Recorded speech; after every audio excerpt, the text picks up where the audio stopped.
వైఎస్ఆర్ కాంగ్రెస్ గూండాలు అడ్డుకుంటే ఈ పోలీసులు ఆ రోజు చర్య తీసుకోకుండా ప్రేక్షకులుగా ఉండి నన్ను తిరిగి పంపించారు. జ్ఞాపకం ఉందా అని మిమ్మల్ని అడుగుతున్నా. నేను అమరావతిలో నేను రైతులకు సంఘీభావంగా నేను వెళితే నా మీద వైఎస్ఆర్ కాంగ్రెస్ రౌడీలు చెప్పులు, రాళ్లు, అదే మరి కర్రలతో దాడి చేశారు. ఆ రోజు డీజీపీ సమాధానం చెప్పాడు. ఏమన్నాడంటే ఈ రోజు వ్యతిరేకత ఉంది, చంద్రబాబు నాయుడు అంటే ప్రజాస్వామ్యంలో ప్రొటెస్ట్ చేయొచ్చు, రాళ్లతో దాడి చేయొచ్చు, కాబట్టి నేను సమర్థిస్తున్నాను సిగ్గు లేకుండా డీజీపీ చెప్పాడు. జ్ఞాపకం ఉందా నేను అడుగుతున్నా.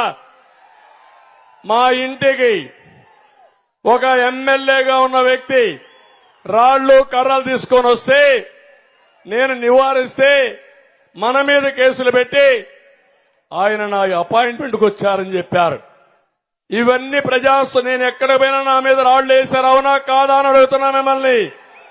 రాళ్ల దాడి చేశారు. నేను ఒకే మాట చెప్పాను, క్లేమోర్ మైన్సే నా పైన వేస్తే లెక్క పెట్టుకొని నేను మీ రాళ్లకు భయపడతానా అని చెప్పాను.